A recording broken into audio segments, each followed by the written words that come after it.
This is DC, powered by people and ideas, where the community comes together, voices are heard, and decisions are shaped. So I want to start by saying, welcome home. Connecting you to what matters and to each other. How you doing? You know, what's the tea? I'm Lorenzo Hall, and this is the DC Beat. And welcome to the DC Beat. I'm Lorenzo Hall. So we had to talk about this nasty fight in the race to replace DC Delegate Eleanor Holmes Norton in Congress. DC Councilmember Robert White is still calling on fellow Councilmember Brooke Pinto to drop out of the race after a campaign research memo posted on her website included White's home address, details about his family, and a photo of his house. Now, I have been in touch with Pinto's team. A campaign spokesperson told me the information came from public sources, but says White's home address and family information have been removed. Here's a look at how we got here. You have to understand that you seriously crossed a line. The race for DC's delegate seat in Congress taking a sharp turn. Councilmember Robert White is demanding Councilmember Brooke Pinto withdraw from the race. The dispute centers on a nearly 70-page opposition research memo that was posted on Pinto's campaign website. The document lays out White's record and political positions, but it also included personal details about White's family, White's home address, and a photo of the house where he says he lives with his wife and 2 young daughters. The memo was labeled private and confidential, even as it appeared publicly on Pinto's campaign website. A lot of you saw that my opponent in this campaign posted what is essentially a doxing of me and my family on her campaign website. In a statement posted online, White called it a blatant violation of basic decency, saying the post was dangerous and disqualifying. He also accused Pinto of putting his family at risk at a time when attacks on public officials at their homes are a growing concern. To post my home and pictures of my home where I live with my family in a time where it is increasingly common for people to show up and do harm to lawmakers and their families. Pinto's campaign defends the research, saying the information came from publicly available sources. But after White's accusations, Pinto's team emailed WUSA 9 to say the page was updated earlier today to remove his home address and family information. The campaign writing, "We think that DC residents should know the full truth." Pinto's campaign is not backing down from the broader criticism of White's record. In a statement, Pinto accuses White of hypocrisy and says voters deserve to see the full picture as the campaign intensifies. This all comes just days after Pinto went on the defense, pushing back on claims about her political background and campaign support. Am I a Republican? No. I am a lifelong Democrat. In that video, Pinto rejected claims she's aligned with Republicans and defended her campaign, and a photo of her spending time at Donald Trump's Mar-a-Lago resort when she was 23. What is she doing there? Now, I reached out to both campaigns for updates and to invite them here with us on the DC Beat. Pinto released a new statement very late Tuesday night apologizing to White and his family. White, on the other hand, agreed to come on the show. How did you find out that all of this information was posted? I got a text and then another text and then another text in quick succession. And folks said, hey, there's a document that your opponent just posted online about you, about your family, about your home. And I read through all 67 pages, and it was pretty sad. I've never seen anything like this in DC politics, and this can't be the direction that we go. We are better than this. So how did it get to this point for people who are watching and they see this back and forth right now? How did we get here? It's been an interesting thing. Like, I'm a policy guy, and people in the city know me, so I want to focus on issues and my vision for the future. But early in the campaign, there started being attacks on me, and I knew who they were coming from because, her campaign manager would be quoted, and then she'd say, "Oh, I had nothing to do with it." And then a reporter will say, "I heard from a source that, you have Trump donors." And I say, well, I know who does have the Trump donors, so I'm guessing I know who sent you here. But she will throw stones and hide her hands. And I think this time she got caught setting up, a slam dunk for what I guess is an independent expenditure. Her family has endless money. So my guess is they're about to put $1 or $2 million into slandering me and my family, and got caught doing it. Yeah, so part of her campaign, she says, we think that DC residents should know the full truth. Robert White is a hypocrite. He repeatedly attacks me, my family, and our campaign despite admitting that, quote, he has no ideology. What do you make of that statement from her? I don't know what she's trying to accomplish there. People know I'm not an ideologue, right? Like, even my friends, I tell them you're wrong sometimes. So, we need more people like that in politics, less people who want to sling mud. Like who her family is donated to is something that the media found out it is irrelevant to a campaign. But posting online personal information about my dad, my brother, my wife, my address, pictures of my home, where I live with my kids in a time when folks are going to lawmakers' homes and causing harm to them and their families. Like, this is what you do. It's not okay. And I understand that somebody of such privilege may not fully understand the consequences of mowing down a Black DC family, but surely you understand the danger you put my family in. So it is not excusable. It is way out of bounds. And I think people in DC know that. And I hope this is not the direction we're going to move as a city. This is not what campaigns should be like. What changes have you made with this information out there? How have you changed your day to day? Well, I've had to have some tough conversations with family members to let them know they've been dragged into something that they shouldn't have been dragged into, helping them figure out how to make their information more private. I'm accelerating efforts to increase security for my home because I'm a dad, right, and that's my first priority. And so I've had to really quickly move into that type of action. Yeah. So I know her campaign sent me a note a short time ago saying the page was updated earlier to remove your home address and family information. Yeah, that document still exists online and will always exist. So they did the damage they intended to do, and I've seen this pattern where they do damage and they say, "Oh, well, we fixed it or we didn't mean it," but like it's been a pattern from the beginning. You sent a reporter to attack me. Your campaign manager was the only one quoted, dragging my reputation. They had to reverse the story, retract it, and apologize because it was done with bad information. And then she said she didn't know about it. It's just a lie. And so we're seeing repeated lies, repeated attacks, and each time playing the victim. And I don't think people are buying it anymore. And this time again, she's just gone way too far. She should drop out of this race at this point. You cannot have this bad of a sense of judgment and want to represent DC. I don't even see how you continue to represent Ward 2 if you don't understand families like mine. Like, we're not curated, we're not, polished. We are regular people who are just trying to figure it out and make it. And if you can run down people like my family, then I don't see how you understand the circumstances of the folks in this city who are like my family. And it's a lot of us. And if you're face to face with her, what do you tell her if she was in front of you right now? I have to tell her that this is not the Brooke Pinto I know. And I thought she was better than this, but she needs to take accountability for this, and I think she has to, one, apologize to me and my family, but second, I think she has to withdraw from this race and consider resigning from the council. You still have some ways to go between now and the primary. You two are obviously on council as well. How do you maintain that relationship, knowing that this move was made? Well, look, people elected me to do a job. I'm going to continue to do that job. But obviously, my trust in my colleague and her judgment is severely damaged. And I have to take that into account as she moves legislation or makes arguments around things. But I'm going to keep trying to work with her. My hope is that she, at some point, understands what she did here and has a higher sense of responsibility to this city that she now calls home, to say, look, I've got to set a better example as a leader, and now's the time to start. Do you want them to take the entire document down, or does it not matter at this point? The damage is done. She should take the entire document down. I mean, all it shows is that I will take hard votes.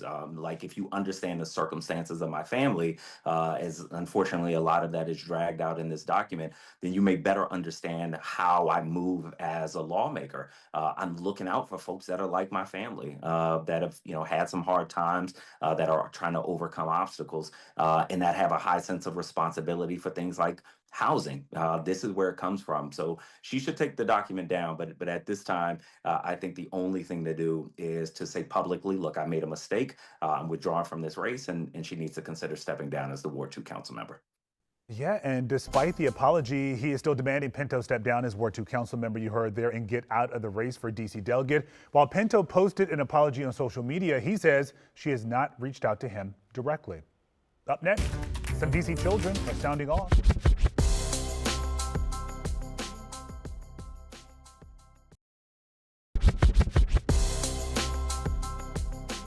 A lot of people are sounding off about teens and young people in the district. Police have identified a 12 and 14-year-old who were both killed in a shooting in Northeast DC Tuesday evening. 14-year-old Tyel Coates and 12-year-old Milo Young were both from Northeast DC. Interim DC Police Chief Jeffrey Carroll said they believe the boys were part of a larger group standing outside of a convenience store along Kenilworth Avenue when two people came up and started shooting at the group. Police are now offering a $50,000 reward for information leading to the identification and arrest of the gunman. And you know, the emergency juvenile curfew bill has expired, which allowed DC police to establish special juvenile curfew zones like we've seen on weekends in Navy Yard, the Wharf, and U Street. The DC Council will take up this issue when they're back in session. In the meantime, Mayor Bowser says she will likely declare a 15-day emergency to extend these curfew zones until then. And you know, in the meantime, again here, talks about finding ways to keep teens and children safe continue. A few teens have the mic right now at a town hall put on by Black Swan Academy in Southeast. They're talking about youth-led campaigns and making demands when it comes to housing, resources, safety, mental health, and youth leadership. They also weigh in on if they believe the juvenile curfew works. Curfew is not a solution. These kids out here, they don't care. They do not care. I feel like the solution should be, I don't know, actually. I believe departments of Recs or, you know, DPR or somebody should make, you know, land, you know, just for that, just for teens to, you know, to go hang out and socialize. Us teens want to just socialize, get to know each other. And I feel as though the curfew sometimes, it messes it up sometimes. Not all of us are the same. Sometimes people would judge a book by its cover. You know, one time I was on the train and I got lost, so I wanted to ask a person for help, and he thought I was asking him for money. And they hurt me a little bit, and inside, maybe it's what I had on, but I feel as though instead of, you know, judging, you should, you know, try to get to know the person. Yeah, good information there. As you know, we've heard from so many leaders and advocates on this show as the conversations continue about young people and keeping them safe. It is so important that we include them in these discussions and also listen. All right, I want to talk about this a bit more now with someone who's hoping to have a say and vote on issues concerning teens and young adults in D.C.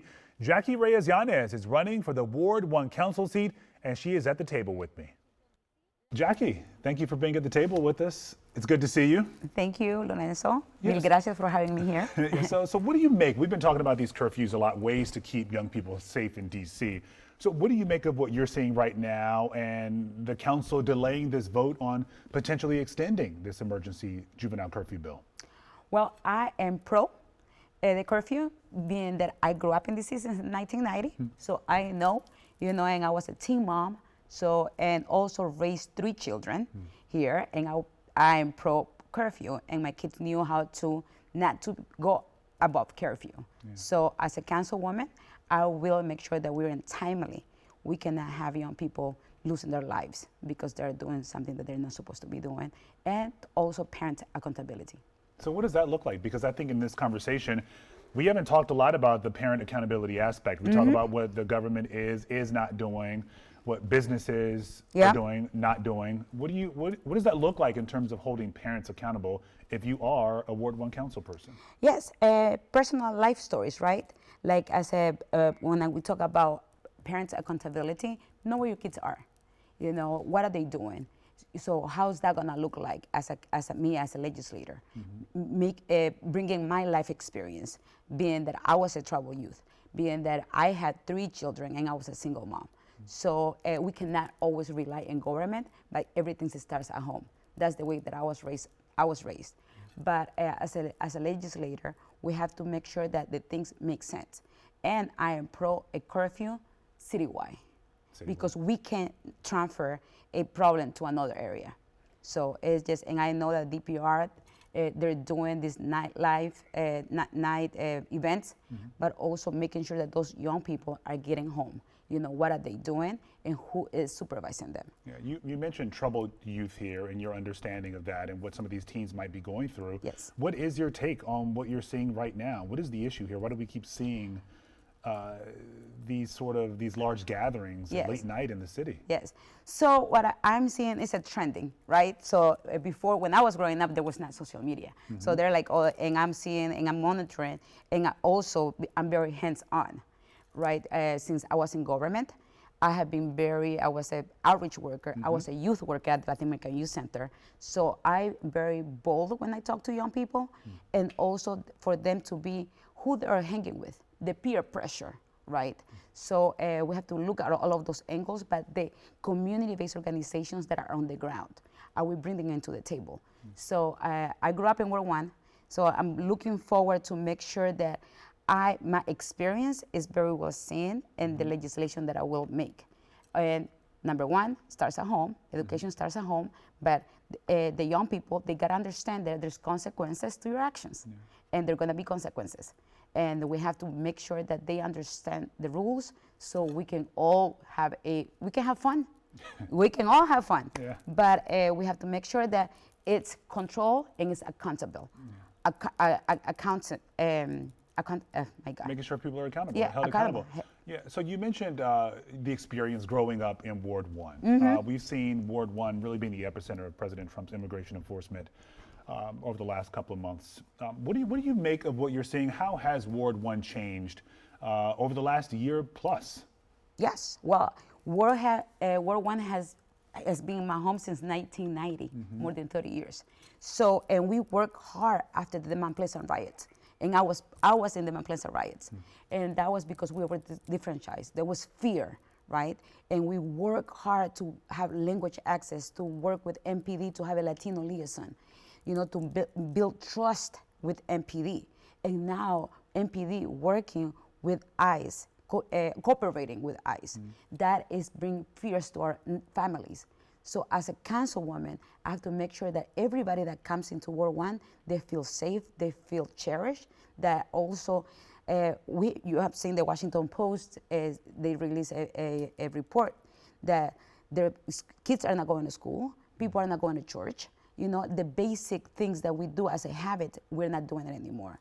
So we have to rebuild trust, right? How do you do that as a Ward 1 council person? What does that look like? Yes.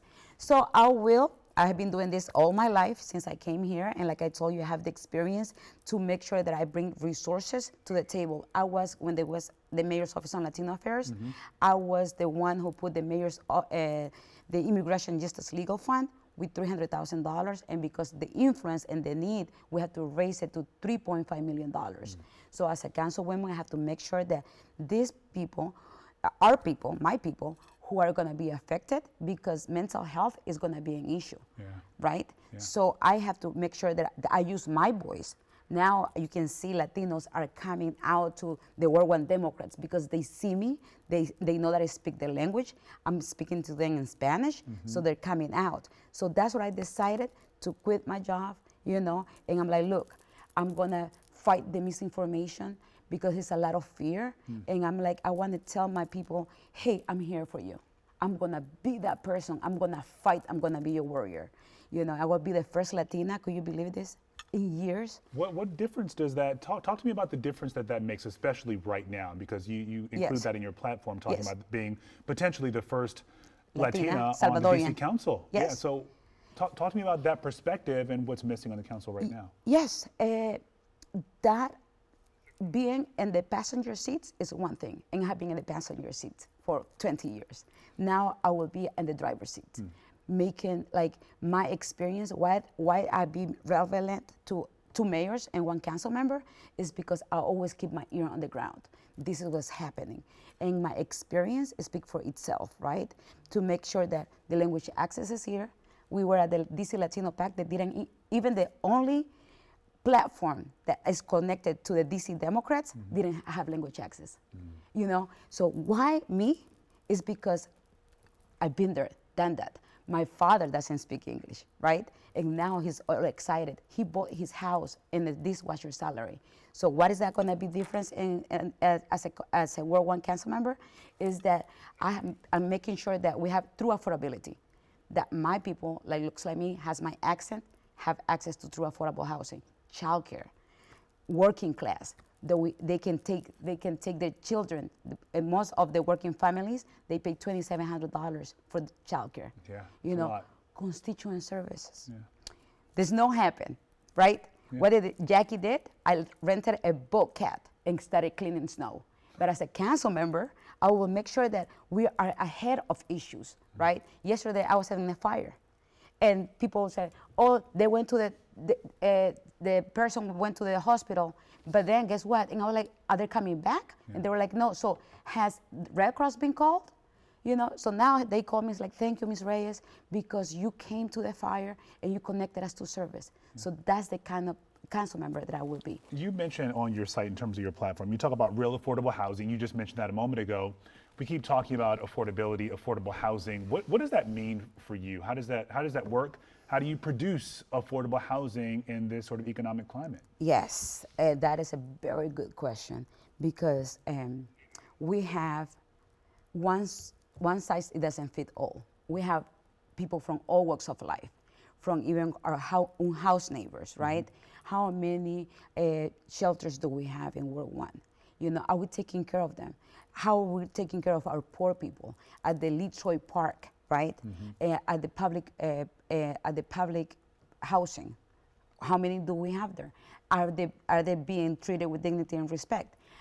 Rent control, the low-hanging fruit. How many of them are really doing rent control, right? Are we gonna raise the rent control buildings that we have, right? The buildings that are vacant. We have on 14th and Columbia Road, there's a church that is a platform that we can build affordable housing. Mr. Morgan, that I have moved in to help him as a small businesses, he wants to build a senior building center on that corner on Canyon and on Canyon and Georgia. So it's just looking at what we have. The retail, it could be on the first floor. We can have affordable housing on the second floor. So it's looking for ways to living here, right?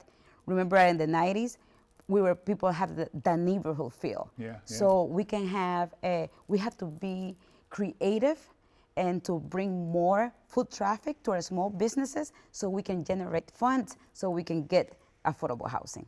All right, so we know that you worked in the Bowser administration. Yes. Particularly on Latino affairs. And community affairs. Yeah, and you understand what it takes in terms of leading a city. You've seen it firsthand. So you look at this current platform, obviously as a council person, you'd have to work with the city's new mayor. Yes. Do you have someone that you are liking right now in terms of the folks who are running for mayor? That's a little tricky question, Lorenzo. But as a super connector that I am, you know, and this is the way that I treat everybody. So listen, as a council member, I will have to make sure that I put initiatives, legislation that people cannot say no to.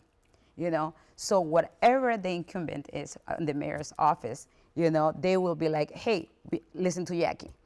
I don't know if you have seen my signs, but everybody's copying off of my signs." Everyone's. So I have some great ideas, right? And get to what? I have been doing this for 20 plus years. So growing up in DC, you know, shadowing Marion Barry, shadowing Jim Graham, shadowing Mayor Fenty, shadowing Williams, that he put it in 311. So I know how to get things done. Yeah. And people in the ballots, they're gonna go and decide, okay, she gets things done. She picks up her phone, right? So whenever the mayor, the executive, and this is something that I will bring as a council member, and I have been telling this in all of my forums, guys, we are not a state. We are a city, right? And we are at the stake of whoever in Michigan wants to do it. They'll be like, "Oh, let's mess with DC today." But if the legislative, the executive, the legal, and the financial, we speak the same language, in Congress, they'll be like, they know how to govern themselves. Let's give them a shot. Okay, we'll see what happens. Jackie Reyes-Llanes, Ward 1 council candidate. Sí se Thank you for puede. coming to the table. Igualmente. Look forward to work with you. All right, time now for my favorite segment, We the People of DC, a chance to get to know our neighbors, the everyday people who make this city so great. So this week, we're going to do things a little different, okay? And remember some of our neighbors who paved the way. There's a big celebration for DC Emancipation Day, from fireworks to a concert and parade. But let's take a trip back to truly understand what this celebration is about and how it began. The original DC Emancipation Day festivities were all about celebrating freedom from slavery when, with the stroke of a pen, President Lincoln freed more than 3,000 enslaved people in Washington, a soft launch, if you will, in 1862 for his bigger plans to free those who were enslaved in several states. Lincoln was a little bit on the fence about the whole idea. Back in 2019, historian Jane Levy told me no one really knew what freeing a large number of people would entail. There were already some free blacks in Washington who worked and paid for their freedom, but they were governed by black codes, including 10 p.m. curfews and fines for disorderly conduct. This was just a way of controlling the black population. So freeing millions of people was a bold idea, and Lincoln, facing increasing pressure during the Civil War to end slavery, wanted to try it on a smaller scale first in Washington. Washington, D.C. has always been a laboratory for federal experiments. He was able to make that happen in D.C. because, unlike the states, the president and Congress control the city. He really honestly believed that blacks and whites could not get along. It would be better if we separated them. That's why, in addition to ending slavery in D.C., Lincoln agreed to pay D.C. slave owners $300 for each enslaved person they owned and $100 to those who were newly freed to leave the country. Very, very few people took him up on the offer of leaving the country. Even though their money was there, they didn't want to go. This was their home. A supportive home because those blacks who were free before 1862 established a network of churches and schools. That black base made the city appealing to those who were eventually freed by the Emancipation Proclamation. The city would be overwhelmed by African Americans. Yeah, because they saw DC as a city where they wouldn't just be free, but protected and loved. So a lot to celebrate this week. All right, so let's end the DC Beat on a high note, shall we? This week, a big shout out to the Washington Association of Black Journalists and Eastern High School. Check this out right here. We at Eastern High School. We just got the Eastern newspapers in the mail. Let's see what they look like. These are tough. These are tough. Oh, look at that right there. The school newspaper is back. You see the headline, "We're back." Earlier this year, an Eastern English teacher, Allison Wallach, asked WABJ for help bringing it back to life. And you saw right there, they delivered. WABJ President Phil Lewis provided these pictures here and says members worked side by side with students, helping with writing, interviews, and editing, even reviewing past editions for inspiration. They also brought in WABJ pros, including Eastern alum Eugene Scott, now a columnist at the Boston Globe. And the result, a first edition focused on real issues inside their school community, from a cell phone ban to championship moments. It is certainly inspiring to see. And they raised more than $4,000 as well through a GoFundMe account. A comeback story fit to print, powered by students and supported by community. That does it for the DC Beat. I'll see you back here next Wednesday.